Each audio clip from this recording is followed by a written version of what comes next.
Today's July 21, 2010. We're at the Chicago History Museum. My name is Bernard Judge, and we are interviewing today Alderman Bernard Stone of the 50th Ward. Thank you very much for being with us today, Alderman. Have you ever done an oral history before? Yes, I have.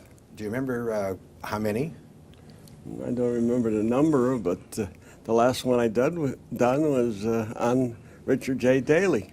Oh, was that for the University of Illinois, Chicago? Chicago? University of Illinois, Chicago, correct. Very good. And so we'll start with this. If you would tell us the political positions you've held in your career, including that you're the second longest serving alderman in the city council right now. Well, I've only really held two positions. One is as an alderman of the 50th Ward, and the second as a committeeman for a period of 8 years of the 50th Ward Democratic committeeman. Okay. Unless you count being a delegate to the National Democratic National Convention. Well, that's good to know. That's good to know. How did you get into politics?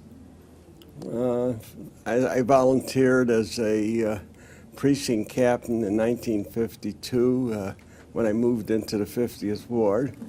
I always loved politics, and I was moving into a new ward, and I moved into a new home, and it was a new area, and I just wanted to be involved. Who was the alderman then? Bob Bremer. Okay. A member of the what was then called the Crime Committee. He was the swing member, as a matter of fact. Oh. For the city's crime, the Aldermanic Crime Committee? Yes. Oh. That must have been an interesting assignment. Yeah. So you ran in 1973 for alderman. Yes. And you were elected in a runoff. In a runoff. Correct. And so that had you met Mayor Richard J. Daley before you had run? No. I met him in the middle of the campaign, as a matter of fact, the first time, and my knees were shaking, and I met the legend in his office, and when I was ushered in, I did so with great trepidation, and he offered me a seat, and I sat, and I was very nervous, and the first thing he did was castigate me for apologizing during the course of the speeches I had made during the campaign. He said, "Why are you apologizing for the party?" And I didn't really know I was apologizing. I think the night before I had been accused of being a puppet of Tom Keene's, okay. And I said there was no strings on me, and I guess he viewed that as an apology. And he says, tell everybody all the good things we've done for the 50th Ward. And he started enumerating different items that he said were the good things that had been done for the 50th Ward. And who was I to correct him, because none of these things that he enumerated were in the 50th Ward. Really? He talked about the escalator on the elevator, which wasn't located in the 50th Ward. He talked about different things, none of which were in the 50th Ward. But I wasn't going to correct him. Well, what did he get mixed up with the 49th? I guess so. Yeah. So I just said, yes, sir, and I will be more positive in my future speeches, and I left it at that. Did he support you in the? Oh, yes. As a matter of fact, my run was really a test on him, because both the candidates, two of the five candidates who were opposing me, four candidates that were opposing me, One was an IVI candidate, one was an IPO candidate. Yes, that's and it. Both were pledged against Daley. I see. And the other two were inconsequential candidates. And actually, I liked the fact that the IVI and IPO had split their endorsements, because they worked at opposite ends of the poll. Mm-hmm. And but the fact that there were 4 opposition candidates resulted in my being about 400 votes short of getting 50% plus 1. And that forced the runoff with the IVI candidate, who I handily beat in the runoff. Okay, so then after you were elected in '73, when's the next time you met with the mayor? A few days after the election, at a council meeting when I was sworn in. I see. And he immediately, there was 2 of us who were elected on runoffs, and he called on each of us to make a speech. I didn't know he was going to do that, but I got up. When the light went off in front of my desk, I got up and made my speech. The mayor congratulated us, and Who was the other alderman? Leroy Cross, Okay. 29th Ward. In the election, there were 4 of us running in that special election, Roman Paczynski and George Quack. And they were elected on the first time out of the box, and Leroy Cross and I were elected on the runoffs. Okay. All of us were backed by the mayor. All supported by the mayor. So it was a big victory for the mayor. Yes. And in '73, there was a lot of challenges of the mayor by then. Yes.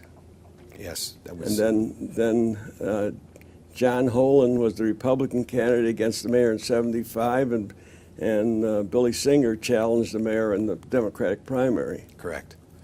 So you served in the council for 3 years before the mayor died. Yes. In December of '76. How often did you meet with the mayor? Not very often, because I'm sort of a laid-back guy, and the only times really that I would personally meet with him was I'd go up to, if I needed something in the ward. It was common for an alderman to go visit him during the course of a council meeting. If you needed something, you'd go up during the course of a council meeting, and Kenny Sane, who was the mayor's assistant, would be sitting there, and he'd call Kenny up, and he'd tell the mayor what you needed, and he'd call Kenny over, and he'd say, "Take care of the alderman," and that's the way you got things done. I see.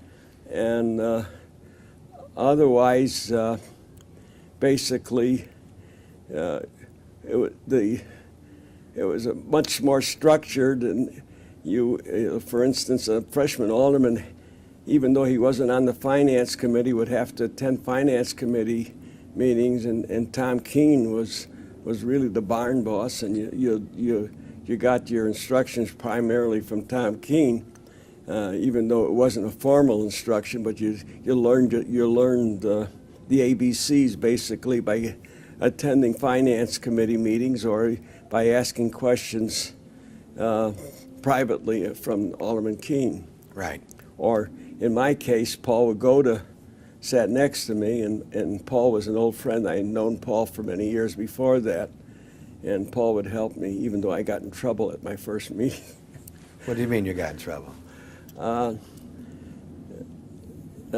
Dick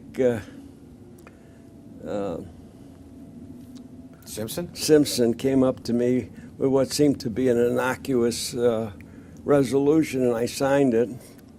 And about 20 minutes later, Tom Keene came over and said, "Can I ask you why you signed that?" Well, first, before Tom Keene came over there, Paul Wagoda came over. "What the hell did you do?" And I said, "What are you talking about?" He says, "You signed a resolution with Dick Simpson." I said, well, it was nothing of any consequence. No, you shouldn't have done that. And then Simpson being an an enemy of the mayor. Okay. Yeah. And then Tom Keene said, can I ask you why you did that? And I said, I presume you're talking about the resolution with Dick Simpson. He says, yes. He says, listen, you go to the dance with, you go home from the dance with the one who brung you. And Right. I said, I'm sorry, Alderman, next time I'll know better. Do you happen to remember what the resolution was about? It had something to do with something that was buried in the Rules Committee. And at that time, the Rules Chairman was, I think, Tom Casey. And Tom Casey had been ill. Okay. And that's the reason that had been buried in Rules. I see. And that's what Keene told me. And he says, that's the reason it's been buried in Rules. That, of course, was not the reason. The reason it was buried in Rules is because Simpson had introduced it. Right. And, but that Keene said is because he was ill. Right. But,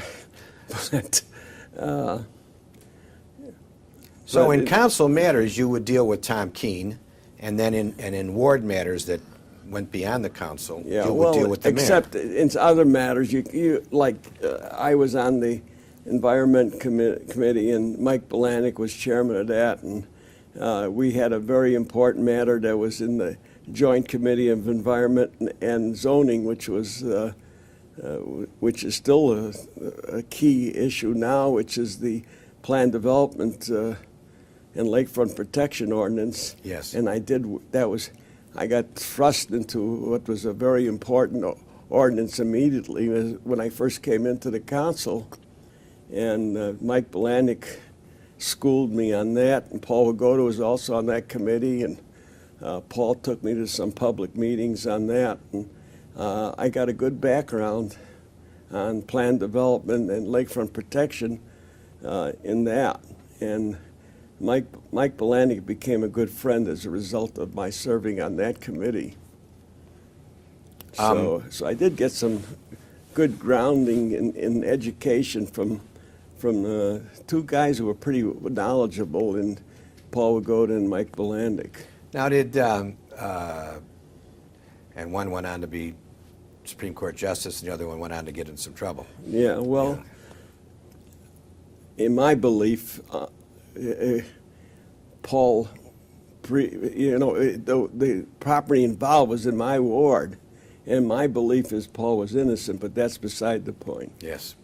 Well, it's good that you show your loyalty, I think. Now, so you were there for 3 years with the mayor, and did he come up to your ward during the time you were alderman for any functions? Because he seemed to spend a decent amount of time going to various wards. He came to my ward actually just before he passed away. We dedicated the groundbreaking of a police station. I worked on that with Neil Hardigan, and we got them to add a police district, which was in the 49th and 50th Ward, and the mayor came up for the groundbreaking, very cordial, and we had a very, very nice groundbreaking, and mayor was always treated me always with great respect and very nice to me.